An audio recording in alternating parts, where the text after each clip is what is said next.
Bismillahirrahmanirrahim. Assalamualaikum warahmatullahi wabarakatuh. Alhamdulillah kita semua bisa bertemu kembali dalam pembelajaran tematik. Apa kabar kalian semuanya? Mudah-mudahan kita semua dalam keadaan sehat walafiat. Pertemuan kali ini masih di tema 4F, yaitu tentang cita-citaku. Kali ini kita akan membahas tentang keberagaman di Indonesia.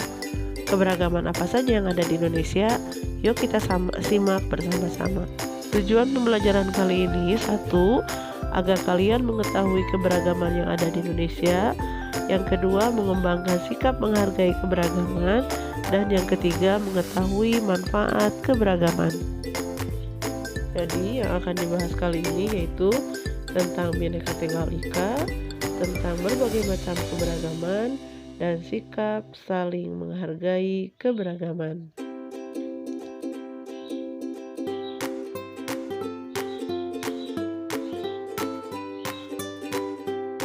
Masyarakat Indonesia sangat beragam, terdiri dari ratusan suku bangsa yang memiliki budaya, bahasa, agama, sumber daya alam, dan sosial ekonomi yang berbeda-beda.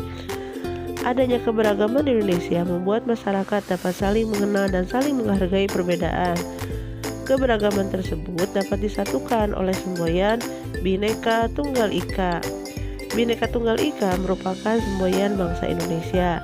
Kata tersebut diambil dari kitab Sutasoma karya Empu Tantular, seorang pujangga kerajaan Majapahit pada abad ke-14. Semboyan ini bermakna meskipun berbeda-beda tetapi tetap satu. Semboyan ini menggambarkan persatuan dan kesatuan bangsa Indonesia. Bangsa Indonesia yang beragam suku, bangsa, bahasa, budaya, dan agama menjadi satu dalam negara kesatuan Republik Indonesia. Keberagaman apa saja yang ada di Indonesia? Yuk kita lihat satu persatu ya. Keberagaman yang pertama yaitu keberagaman suku bangsa. Indonesia memiliki suku bangsa yang beragam. Berdasarkan penelitian para ahli, penduduk Indonesia merupakan percampuran antara penduduk asli dan penduduk pendatang. Di Indonesia kurang lebih ada 300 suku bangsa yang mendiami kepulauan Indonesia. Semuanya bergabung menjadi satu, yaitu bangsa Indonesia. Suku bangsa adalah bagian dari suatu bangsa. Setiap suku bangsa memiliki ciri-ciri tertentu. Ciri-ciri yang dimiliki berhubungan dengan asal-usul dan kebudayaannya.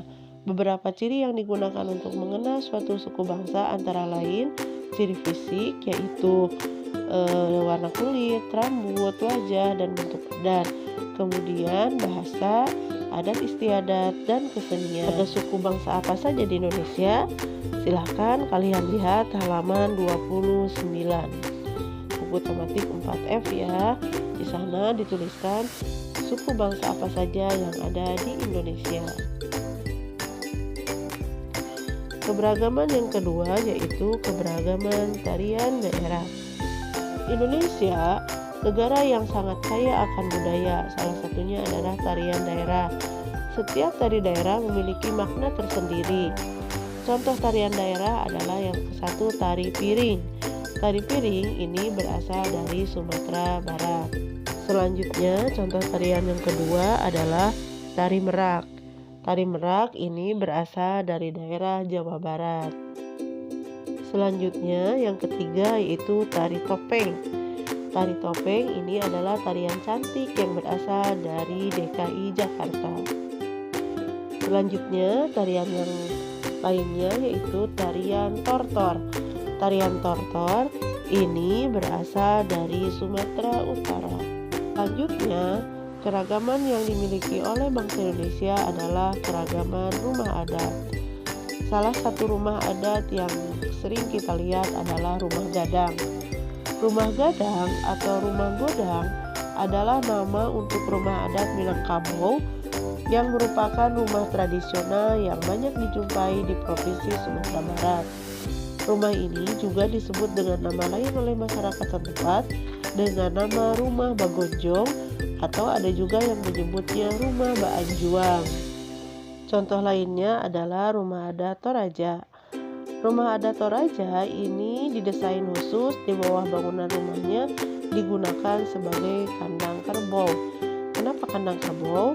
Karena kerbau bagi masyarakat Toraja merupakan lambang kekayaan. Keragaman yang selanjutnya yaitu keragaman makanan. Nih, makanan di Indonesia banyak sekali ragamnya. Seperti yang terlihat di sini, ini adalah salah satu minuman khas dari Betawi yang namanya minuman selendang mayang. Selanjutnya ini ada makanan khas yang namanya bika Ambon. Walaupun namanya bika Ambon, tapi bukan berasal dari Ambon ya. Justru makanan bika Ambon ini berasal dari Medan, Sumatera Utara. Selanjutnya ini ada makanan yang kalian tahu nggak makanan apa sih? Ya, itu adalah empek-empek yang berasal dari Palembang. Selanjutnya ini ada makanan yang sangat khas sekali milik bangsa Indonesia, berasal dari Padang yang sudah mendunia, yaitu apa coba? Betul, rendang ya. Selanjutnya, keberagaman yang ada di Indonesia adalah keberagaman agama. Seperti yang kita ketahui, di Indonesia ada 6 agama yang diakui. Yang pertama agama Islam, yang kedua Kristen Protestan, yang ketiga Katolik, yang keempat Buddha, yang kelima Hindu, dan yang keenam Konghucu. Nah, ini ada tabel, silahkan kalian lihat apa saja agama-agama yang ada di Indonesia, kemudian tempat ibadahnya, kemudian kitab sucinya, kemudian hari rayanya, dan pemuka agamanya. Dari sekian banyak keberagaman yang ada di Indonesia, maka kita harus punya sikap menghargai keberagaman tersebut. Bagaimana cara menghargainya? 1. Menerima suku bangsa lain dalam pergaulan sehari-hari. Yang kedua adalah bergaul dengan siapa saja. Kita tidak boleh memilih-milih dalam berteman ya. Yang ketiga, tidak boleh menjelek-jelekan, menghina, merendahkan suku bangsa yang lain. Ingat, kita sama. Kita tidak ada yang lebih rendah, tidak ada yang lebih tinggi. Derajat kita adalah sama. Selanjutnya, sikap yang harus kita lakukan adalah tidak mengganggu ibadah umat beragama lain. Ya, apa kita harus menghargai keberagaman? Apakah ada manfaatnya? Tentu saja. Manfaat menghargai keberagaman yang pertama, menghindari permusuhan antar suku. Manfaat menghargai keberagaman yang kedua adalah mempererat persaudaraan antar suku.